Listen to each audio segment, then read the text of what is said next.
आसा गिबियावनो आङो बे NE18 खौ आङो उदालगुरि जिल्ला बर' थुनलाइ आफादनि जानानै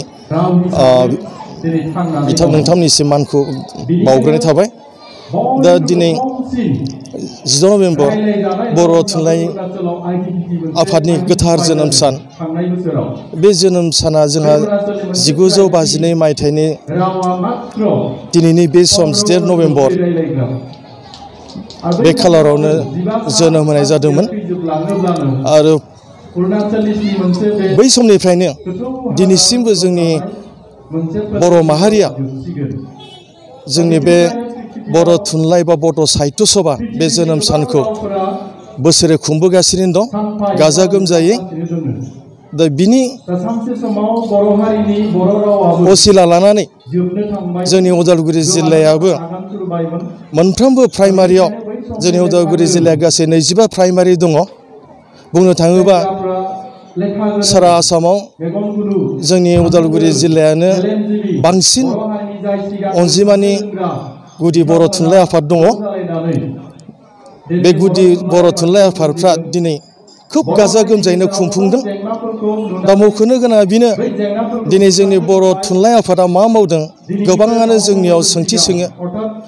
ओजों बर' थुनलाइ आफादा जोनोम जानायनिफ्राय दिनैसिम बेसेबां मावबोदों बेखौ रोखा रोखा जोंनि बर' फरायसा खौसे आफादफ्रा मिथिगौ आरो जोंजोंनो थानाय लोब्बा आफादफोर माखासे जोंनि साख्रिआवला आफाद आरो आइजो अनसाय आफाद आरो गुदि बर' फरायसालिनि फोरोंगिरि आफाद बिथांमोना गासिबो गथि गथि हिसाबखौ होदों।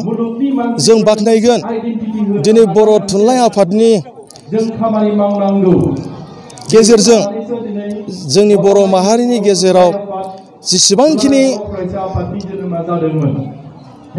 खौसे लाबोनांगौ आरो माखासे जोंनि गेजेराव राव रोङै माखासे सुबुंफोरखौ बोरै राव फोरोंनांगौ बिनि हाबाफारिखौ दिनै बर' थुनलाइ आफादा लाबोगासिनो दं। बुंनो थाङोबा दिनैनि समाव डिब्रुगड़ जिल्लानि जिथु सनवाल कसारि बिथांमोनाबो दिनै बेलासिनि 3 बाजिनिफ्राय बर' बिजों सोलोंनायनि थाखाय बिथांमोननो दिनै बिजाबफोर राननो थाखाय हाबाफारि थिग थाक लानाय जादों। बेवहाय जोंहा मिरु आफादनि नेहाथारि बिथां हरिस्वर नार्जारियानो थागोन। बिथाङा जोंनो मेसेज दैथायहरदों आरो बिनि अनगायै दिनै बर' थुनलाइ आफादा माखासे एवारनेस प्रग्रामखौ लाबोगासिनो दङ। बे एवारनेस प्रग्रामाव जोंनि BTCआव जाखांबाय। दा बावैनो जोंनि BTCनि बाहेरायाव थानाय बर' फरायसालि माखासे फरायसालिफ्राव हमना ला ओजोंहाय गवालपारानिफ्राय हमनानै सदियासिम जोंनि बर' थुनलाइ आफादा दा बावैनो दावबायगोन। बेखिनिखौ मेसेजखौ होनाय जाबाय। आरो बेवहाय मख'नो गोनां बाथ्राया बेनोदि जोंनि बर'नि जिथु मा होननानै बुङो रायजो राजाफोरनि गेजेराव दाख्लैबावैसो मोनसे WhatsApp बा इउटुबफ्राव मोननानै गोबां दावराव दावसि जादोंमोन जे बर' रावा क्लास 8 सिमबो थागोन होननानै बुंदों। नाथाय जोंनि उदालगुरि जिल्ला बर' थुनलाइ आफादा बेखौ मालाबाबो जोङो माबायाखै, गोसोआव जोङो गोरा लाथ'वाखै। खारन जों बे समावहाय जोङो ओरैबायदि मोनसे थिरांथा लाना दोनदोंमोन जाय बर' थुनलाइ आफादा जायनि थाखाय दिनैसिम खोमथा गसंनानै दङ बे बेलायावहाय दिनै इउटुब आरो बबेबा बिदिनो WhatsAppआव गाज्रि भाषाजों जोंनि बर' थुनलाइ आफादखौ सोंखारिलाबायनो हमदों, बुंलाबायनो हमदों।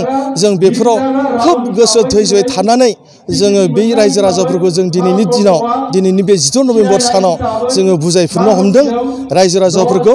बियो मालाबाबो जानो हाया। बर' थुनलाइ आफादा दिनैसिम जोनोम जानायनिफ्राय बर' माहारिखौ फोथांना लाखिनायाव, रावखौ फेहेरनायाव, बिश्व दरबारखौ लांनायाव दिनैसिमबो उन जाना थायाखै। आरो बे जोबोद गोजोनथावनाय बाथ्रा जोंनि बर' थुनलाइ आफादा बेखौ फोसावबाय जे जोंनि बर' रावा जे बिश्व दरबाराव सौहैमारबाय। जों दिनैनि दिनाव जों बेखौ फोसावनो हानाय लामायाव फैबाय होननानै जोङो मिथिनो मोनदों। आरो बेखौ दुलाराय जोंहा बर' साहित्य सभानि माखासे बिबानाव थानायफ्रा दिनै फोसावनो हमदों। जेरैखि जाया लाइजामनि दारै मेसेजनि दारै जोङो गोजोननाय मोन्दों दिनै बर' थुनलाइ आफादा जे बर' हारिनि थाखाय माबायदि खामानि मावबोदों बेखौ रायजो राजाफोरनि सिगाङाव जोङो रोखा रोखायै दिन्थिफुंनो हानायखौ थिना मोननायाव बर' बिजोंनि फरायसालिफ्रा गोबां थैलांनो हमदों जों बेखौ गिबियै बुंनांगोन जोंनि बिटिसिनि बाहेरायाव थानाय बा बिटिसिनि सिङाव थानाय बुंनो थाङोबा एखे रोखोमैनो थैलांगासिनो दं बिटिसि सिङाव थानायाबो थैलांदों बिटिसिनि बाहेरायाव थालांनायाबो थैलांदों बे बाथ्राखौ जोङो मिथिना मोननानै जों दुखु नांदों नाथाय दा जों जेरैखि जाया जोङो बे बिटिसि सिङाव थानायखौ आरो बिटिसिनि बाहेरायाव थानायखौ जों फोथांफिननायनि राहा लामाखौ जों गोबां लाबोदों बे जों इडुकेसन एवारनेस प्रग्रामखौ लानानैनो जों मिथिना मोनबाय जे माखासे फोरोंगिरि गैयिनि थाखाय फरायसालिया थैलांदों माखासे फरायसा गैयिनि थाखाय बिदिनो फरायसालिया थैलांदों जों थेवब्लाबो दिनै जाखिनि नेरानि पेटा थांनानै दङ बे फरायसालिखौ जों फोथांनो थाखाय जोङो हाजासे सरकाराव नारसिनगासिनो दं फोरोंगिरि थिसननो थाखाय आरो फरायसालियाव जायफोरबा फरायसा गैला बेवहाय जोङो बे एवारनेस प्रग्राम लाबोनानै जेसेबां हायो फरायसालियाव फरायसाफोरखौ लाबोफिननो थाखाय जों फोरोंगिरि बिथांमोनखौबो जों खावलायदों